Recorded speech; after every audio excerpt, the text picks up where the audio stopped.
Ulan ko, nalulunod ka. Maraming inisip. Kinakabalang sa sarili, ayaw mo ba ang problema mo ngayon? Abay isang lumabra.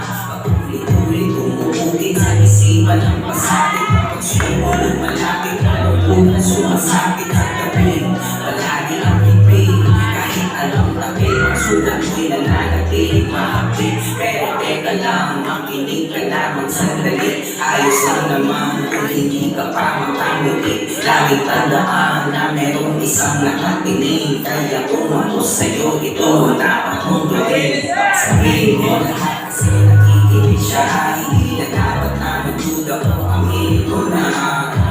Alam ko na, hindi mo na ikaya. Magpakumbaba ka na lumapit sa kanya. Manalangin ka, manalangin ka, manalangin ka, manalangin ka.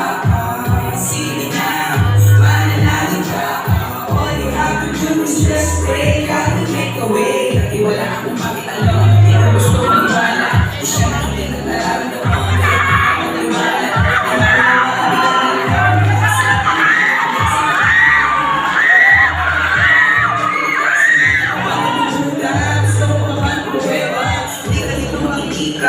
totoo siyang pabihira. Kaya kanyang patawarin. Kaya ikaw ay bumalik na. Ang gagawin ay umamit sa mga maling nagawa. Jesus, Jesus, Jesus, yan ang kanyang pangalan. Sabay-sabay! Siya lang, lahat, siya lang. Buhay katotohanan. Sabihin mo lahat kasi nagiging siya. Hindi na dapat na magsuda o aminin mo na. Alam ko na, hindi mo na ikaya.